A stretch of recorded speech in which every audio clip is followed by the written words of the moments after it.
नमस्कार दोस्तों, मैं डॉक्टर रावत चौधरी आप सभी का मेरे YouTube चैनल यश होम्योपैथिक सेंटर जोधपुर में हार्दिक स्वागत करता हूं। दोस्तों, आज के वीडियो में हम एक बहुत ही कॉमन बीमारी के बारे में बात करने वाले हैं। दोस्तों, आज हम बात करेंगे स्प्लीन एनलार्जमेंट के बारे में, यानी वो कंडीशन जिसके अंदर किसी भी व्यक्ति की स्प्लीन जो है वो स्टैंडर्ड साइज से अगर बड़ी हो जाती है, जिसको कि स्प्लीनोमेगली भी कहा जाता है। दोस्तों, आप जानते हैं कि स्प्लीन को हिंदी के अंदर प्लीहा या तिली का बढ़ना भी कहा जाता है।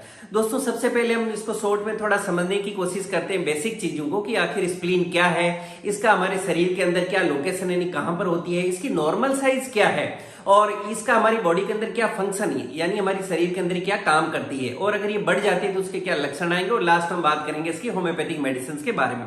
दोस्तों, सबसे पहले हम अगर थोड़ा सा बेसिक आइडिया ले लें कि स्प्लीन या जो प्लिया है या तिल्ली हम कहते हैं, अगर ये कहां पर होती है तो हमारे शरीर के अंदर जो हमारी लेफ्ट साइड के अंदर, यानी हमारे शरीर में बाई तरफ में जो हमारी रिब्स या हम जो बोले पसलियां, इन पसलियों में आप जानते हैं कि हमारे शरीर में टोटल 12 पसलियां होती है। तो इनमें से जो आपकी 9th से 11th यानी 9वीं से 11वीं पसली, इन पसलियों के बीच में 9, 10 और 11 इन पसलियों के बीच के अंदर आपकी जो स्प्लीन है ये लोकेटेड होती है, और नीचे 12वीं पसली इसके और नीचे होती है रिब। तो दोस्तों, 9th से 11th आपकी रिब के बीच में ये होती है, इसलिए, और उसके बाद में 12th आ रही है, यानी आप ऐसा कह सकते हैं कि आपकी रिब्स के अंदर ही आपकी पसलियों के पीछे यहाँ लेफ्ट साइड में ये छुपी हुई होती है। इसको पूरा कवर देती है आपकी रिब्स के, ये इसको कवरेज या प्रोटेक्शन देती है रिब्स, वहां पर ये होती है। दोस्तों, अगर हम बात करें कि ये कैसी होती है, तो ये जस्ट आप कह सकते हैं स्पंज की तरह होती है, और इसके कलर की बात करें तो ये थोड़ा रेड और पर्पल कलर के अंदर आपको देखने को मिलती है। और दोस्तों, अगर हम इसकी साइज की बात करें तो इसकी साइज जो है थोड़ा सा वेरी होती रहती है, यानी ऐसा नहीं है कि एक स्टैंडर्ड साइज है जो सबके अंदर देखने को मिलेगी।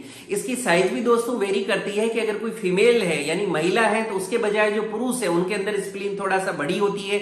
इसी तरह से वो लोग जिनकी लंबाई ज्यादा है उनकी स्प्लीन की साइज बड़ी होती है, और जो लोग थोड़ा शॉर्ट हाइटेड होते हैं यानी जिनकी लंबाई कम है उनकी स्प्लीन छोटी होती है। यानी स्प्लीन का जो है थोड़ा सा साइज चेंज होती रहती है, आप जो मेल है फीमेल है उसके अकॉर्डिंगली, और आपके हाइट के अकॉर्डिंगली भी इसके अंदर आपको चेंजेस देखने को मिलते हैं। दोस्तों, फिर भी अगर हम बात करेंगे कि इसकी स्टैंडर्ड जो साइज है अगर एडल्ट के अंदर, तो इसके अंदर जो थिकनेस यानी जो मोटाई है वो लगभग 5 सेंटीमीटर होती है। उसी तरह से इसकी विड्थ यानी चौड़ाई लगभग 7 सेंटीमीटर होती है, और लेंथ यानी हम लंबाई की बात करें तो ऑलमोस्ट 11 से 12 सेंटीमीटर की स्टैंडर्ड एक जो एडल्ट के अंदर स्प्लीन की आपको लेंथ या लंबाई देखने को मिलती है। दोस्तों, इसकी जो साइज और लोकेशन मैंने आपको बताया था उसके अकॉर्डिंगली यहां पर आपके रिब्स के अंदर होता है, और ये ऐसे नीचे की तरफ आपके पेट में नीचे की तरफ ये जैसे जैसे अगर इसका एनलार्जमेंट होता है तो आपके पेट में नीचे की तरफ ये बढ़ती चली जाती है।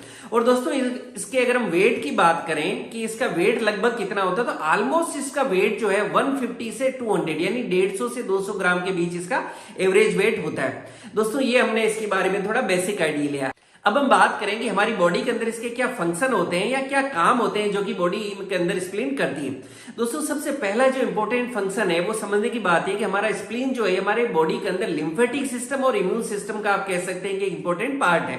और हमारी बॉडी के अंदर दोस्तों जब भी कोई हमारी बॉडी के अंदर कोई बैक्टीरिया, कोई वायरस या कोई माइक्रो ऑर्गेनिज्म जो कि हमें बीमार कर सकता है, इस तरह का कोई भी इन्फेक्टिव एजेंट जब भी हमारे ब्लड के अंदर आता है तो उससे हमें प्रोटेक्शन देती है। बेसिकली क्या है, आप कह सकते हो कि स्प्लीन जो है आपकी बॉडी के अंदर ऐसे फिल्टर काम करती है, एक छलनी का काम करती है, और आपके खून के अंदर जो भी इस तरह के जो बैक्टीरिया, वायरस, माइक्रो ऑर्गेनिज्म जो कि हमें बीमार कर सकते हैं, अगर ये हमारे ब्लड के अंदर आ जाए तो उनको फिल्टर करके वहीं पे रोक लेती है। ये इसका बहुत इंपॉर्टेंट फंक्शन है। दोस्तों, नेक्स्ट इसके हम इंपॉर्टेंट फंक्शन की बात करें तो आप जानते हैं कि जिस तरह से हम सबकी एक, मान लीजिए कि एक सभी हम, चाहे मैं हूं, आप हैं, कोई भी, सबकी एक स्टैंडर्ड लाइफ साइकिल होती है। इसी तरह से हमारे जो बॉडी के अंदर जो हमारे ब्लड सेल्स होते हैं उनकी भी एक लाइफ होती है, और जो ह्यूमन बींग्स होते हैं इनकी तो सबकी लाइफ साइकिल अलग अलग होती है, लेकिन आरबीसीज की एक स्टैंडर्ड लाइफ साइकिल होती है। और उसके बाद हमारी बॉडी के अंदर खुद ही हमारे जो रेड ब्लड सेल्स हैं, जो लाल रक्त कोशिका है, इनकी डेथ हो जाती है। तो दोस्तों, ये जो डेड हैं या जो डैमेज जो आरबीसी सेल्स हैं, इनको भी फिल्टर करने का या हमारे ब्लड से हटाने का काम स्प्लीन ही करती है। और उसी तरह से इन आरबीसीज के अंदर जो डैमेज हो गई, जो डेड आरबीसी थे, उनके अंदर जो आयरन था जो उसको भी रिसाइकिल करने का काम हमारा स्प्लीन ही करता है। दोस्तों, उसी तरह से ये मैंने बताया हमारी बॉडी के अंदर इम्यून सिस्टम का इंपॉर्टेंट पार्ट है। तो क्या करता है कि हमारी बॉडी के अंदर जब भी कोई इन्फेक्शन आ जाता है तो हमारे बॉडी के अंदर जो व्हाइट ब्लड सेल्स हैं, जो हमारे फाइटिंग सेल्स हैं, बाहर के जो बैक्टीरिया या इन्फेक्शन से जो लड़ने की हमारी जो फाइटिंग फोर्स है, व्हाइट ब्लड सेल जिनको हम लिम्फोसाइट्स भी कहते हैं दोस्तों, ये लिम्फोसाइट्स के प्रोडक्शन का काम करती है और हमारी बॉडी को इम्यूनिटी देती है। दोस्तों, उसी तरह से हमारी बॉडी के अंदर आरबीसी, डब्ल्यूबीसी और प्लेटलेट्स के लेवल को भी ये कंट्रोल करने में मदद करती है। दोस्तों अब हम बात करें स्प्लीनोमेगली की। ये तो हमने नॉर्मल उसके फंक्शन को समझ लिया। स्प्लीनोमेगली के अंदर आप जानते हैं कि आपका जो नॉर्मल स्प्लीन था 11 to 12 सेंटीमीटर की हमने बात की साइज, इससे धीरे धीरे बढ़ के और काफी बड़ा हो जाता है, और जैसे जैसे बड़ा होता जाएगा तो उस कंडीशन को स्प्लीनोमेगली कहते हैं। और जब ये बड़ी हो जाएगी तो नेचुरली स्प्लीन बड़ी हो जाएगी, तो इसके जो फंक्शंस हैं वो ये प्रॉपर्ली फंक्शन भी नहीं करेंगे, और उसके कारण आपके शरीर के अंदर कई तरह की प्रॉब्लम्स आएगी, या जो बीमारी हम कहते हैं वो पैदा हो जाएगी। दोस्तों स्प्लीन का जिस तरह से साइज बढ़ती जाती है उसके अकॉर्डिंगली इसकी ग्रेडिंग भी की गई है कि स्प्लीनोमेगली जो है ग्रेड 1, 2, 3, 4, 5 तक की गई है। ये डिपेंड करता है साइज के ऊपर। दोस्तों अब हम बात करें कि क्या सिम्टम या क्या लक्षण आएंगे जिनको देख के आप अलर्ट हो सकते हैं कि आपकी कहीं स्प्लीन बढ़ तो नहीं रही है। दोस्तों अक्सर देखा गया कि जब तक स्प्लीन बहुत ज्यादा एनलार्ज नहीं हो जाए तो आपको ज्यादा सिम्टम देखने को नहीं मिलते, लेकिन जैसे जैसे इसके अंदर जो है ग्रेडिंग बढ़ती जाएगी, एनलार्जमेंट बढ़ता जाएगा, उसके अकॉर्डिंगली आपको सिम्टम्स देखने को मिलेंगे। जैसे कि हमने बात की सिम्टम्स की, तो सबसे पहले तो आपके लेफ्ट साइड में ये होता है, तो लेफ्ट साइड के अंदर जो स्प्लीन वाली जगह थी वहां आपको एक थोड़ा सा आपको दर्द महसूस होगा, एक डिस्कंफर्ट और भारीपन सा महसूस होगा, और ये दर्द आपकी जो रिब्स या पसलियां है इसमें पीछे तक आप महसूस करेंगे, क्योंकि स्प्लीन आपका पीछे ही है। दोस्तों इसी के पास में आप जानते हैं कि स्प्लीन के पास में हमारा स्टमक यानी हमारा पेट भी होता है, तो इसके कारण जब इसकी साइज बढ़ेगी तो आपके पेट के अंदर आपको थोड़ा भारीपन महसूस होगा, थोड़ा हैवीनेस फील होगी, और जैसे ही आप थोड़ा सा खाना खाएंगे तो आपको लगेगा एकदम मेरा पेट तो भर गया, यानी आपको अपच भी रहेगी, पेट में भारीपन भी रहेगा, और आपकी थोड़ा जो भूख है वो भी आपकी धीरे धीरे कम होने लगेगी।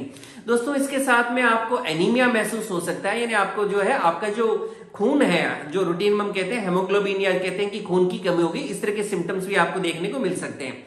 दोस्तों जैसे जैसे स्प्लीन बढ़ता जाएगा तो आपकी बॉडी के अंदर आपको फटीग रहना लगेगा, यानी आपको थकावट रहेगी, सुस्ती रहेगी, आपको लैक ऑफ एनर्जी महसूस होने लगेगी। शरीर के अंदर जो आप कहेंगे जो एनर्जी है, स्टेमिना है, वो आप देखेंगे कि कम होता जा रहा है।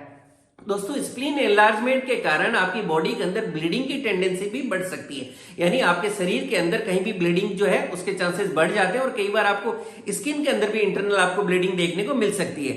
या दोस्तों जैसा हमने बात की कि स्प्लीन का एक इंपॉर्टेंट काम है कि ये हमारे जो है बार बार जो इन्फेक्शन होते हैं उससे हमें बचाने में मदद करती है।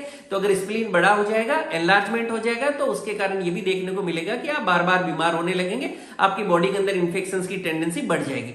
दोस्तों ये हमने सिम्टम्स की बात की। अब हम बात करें कि क्या कारण होते हैं जिसके कारण आपका स्प्लीन बढ़ सकता है। दोस्तों कारण की बात करें तो अक्सर देखा गया कि आपकी बॉडी के अंदर कोई भी तरह के अगर इन्फेक्शंस हो रहे हैं तो उसके कारण भी आपका स्प्लीन बढ़ सकता है। जैसे कि आपको मलेरिया हो सकता है, आपको टाइफाइड हो सकता है, टीबी या जो हम ट्यूबरकुलोसिस कहते हैं, ये कुछ कॉमन एग्जांपल आपको बता रहा हूं। अगर इस तरह के इन्फेक्शंस होते हैं तो उसके कारण भी आपका स्प्लीन बढ़ सकता है।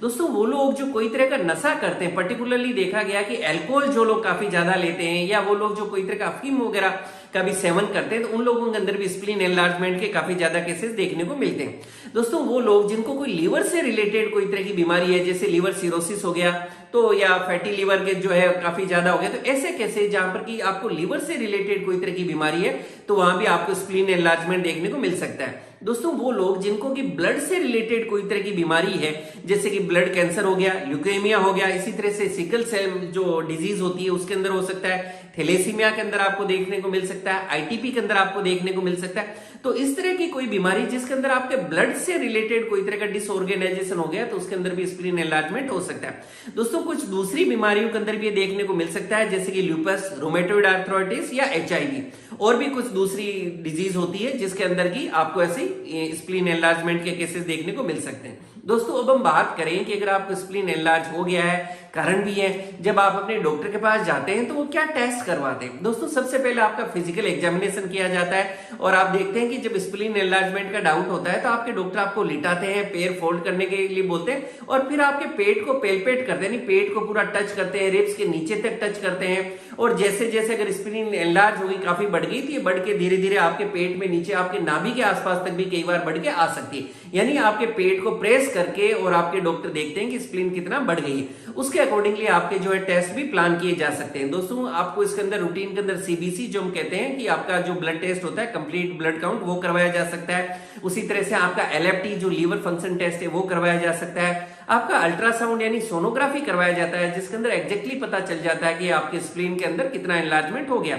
दोस्तों एज पर नीड आपका जो है बोन मेरो टेस्ट भी करवाया जा सकता है या सीटी स्कैन भी करवाया जा सकता है। ये कुछ मेन टेस्ट है जो मैंने आपके साथ शेयर किए। एज पर नीड दूसरे टेस्ट भी करवाए जा सकते हैं। दोस्तों अब हम बात करते हैं ट्रीटमेंट की। दोस्तों आप जानते हैं कि होम्योपैथी के अंदर स्प्लीन एनलार्जमेंट के लिए बहुत अच्छी मेडिसिन है और बहुत ही अच्छे इसके रिजल्ट आपको देखने को मिलते हैं। बेसिकली दोस्तों जिस कारण से आपका स्प्लीन एनलार्जमेंट होता है उसके अकॉर्डिंगली उसको दूर करना होता है, और भी अगर कोई सिम्टम्स है तो उसके अकॉर्डिंगली आपको मेडिसिन दी जाती है और आपका स्प्लीन धीरे धीरे बिल्कुल नॉर्मल साइज और शेप के अंदर आ जाता है। और होम्योपैथी के अंदर बहुत अच्छी मेडिसिन आती है जो आपको अपने डॉक्टर साहब के जाके उनसे डिस्कस करना चाहिए प्रॉपर्ली, अपने सिम्टम्स हिस्ट्री पूरा आपके साथ डिस्कस करते हैं, उसके अकॉर्डिंगली आपको मेडिसिन देते हैं तो बहुत अच्छे रिजल्ट देखने को मिलते हैं। दोस्तों आपके नॉलेज के लिए कि होम्योपैथी के अंदर कौन कौन सी अच्छी मेडिसिन होती है जो मैं आपके साथ शेयर करने जा रहा हूं। दोस्तों सबसे पहली मेडिसिन है सियोनेथस क्यू। दोस्तों सियोनेथस एक बहुत ही अच्छी मेडिसिन है, आप कह सकते हैं कि स्प्लीन एनलार्जमेंट की ये बेस्ट मेडिसिन है और ये मदर टिंचर है, इसलिए इसको लेने का तरीका क्या रहेगा कि सियोनेथस क्यू की आपको 10 बूंद दिन में 3 बार लेनी है 1 कप गुनगुने पानी में। करना क्या दोस्तों, एक चाय पीने वाला कप जैसा मैं रूटीन में कहता हूं उसको धोके साफ सुथरा क्लीन कर लें, उसके अंदर 10 ड्रॉप्स आप सियोनेथस मदर टिंचर की डाल दें, फिर उसमें 1 कप गुनगुना पानी मिला दें और सिप बाय सिप धीरे धीरे आपको सुबह दोपहर शाम दिन में 3 बार खाना खाने के लगभग 30 मिनट बाद इसको लेना चाहिए। दोस्तों ये बेस्ट मेडिसिन है अगर स्प्लीन एनलार्जमेंट की है तो। दोस्तों नेक्स्ट अगर हम बात करें तो वो मेडिसिन जो ज्यादातर केसेस में यूज की जाती है वो है कार्डोस्मार। दोस्तों कार्डोस्मार भी एक बहुत अच्छी मेडिसिन है, इसको भी मदर टिंचर में यूज करना है और इसकी भी आपको 10-10 बूंद दिन में 3 बार उसी तरह से 1 कप पानी के साथ लेनी चाहिए और धीरे धीरे आपको सिप बाय सिप करके पीना है। दोस्तों नेक्स्ट मेडिसिन जो और ज्यादातर केसेस के अंदर बहुत अच्छे रिजल्ट्स देती है वो है चाइना। दोस्तों चाइना को भी 30 पोटेंसी में यूज किया जाना चाहिए और इसको आप दिन में 2 बार सुबह शाम यूज कर सकते हैं। दोस्तों ये पोटेंसी है इसलिए इसकी डायरेक्टली टंग यानी आपकी जीभ पर 2 से 3 बूंद ली जा सकती है, ग्लोब्यूल्स यानी जो दाने होते हैं जिनको होम्योपैथिक ग्लोब्यूल्स हम कहते हैं उसके साथ भी मिक्स करके लिया जा सकता है। दोस्तों ये वो मेडिसिन है जो मैंने देखा कि ज्यादातर केसेस के अंदर बहुत ही अच्छे रिजल्ट देती है और मोस्ट ऑफ द पेशेंट्स को इन्हीं मेडिसिन से आराम हो जाता है।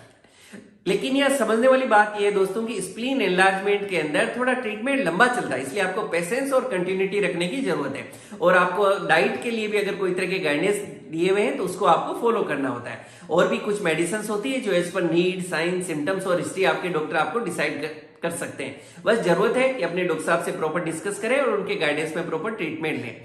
दोस्तों मैं उम्मीद करता हूं आज इस वीडियो के अंदर जो मैंने आपको स्प्लीन एनलार्जमेंट पे जानकारी दी आपको पसंद आएगी और आपके लिए लाभकारी साबित होगी। इसी तरह से मुझसे जुड़े रहने के लिए मेरे YouTube चैनल यश होम्योपैथिक सेंटर जोधपुर को लाइक करें, शेयर करें, सब्सक्राइब करें और बेल आइकन जरूर दबाएं जिससे मैं जैसे कोई वीडियो डालूं आपको नोटिफिकेशन मिल सके। Thank you.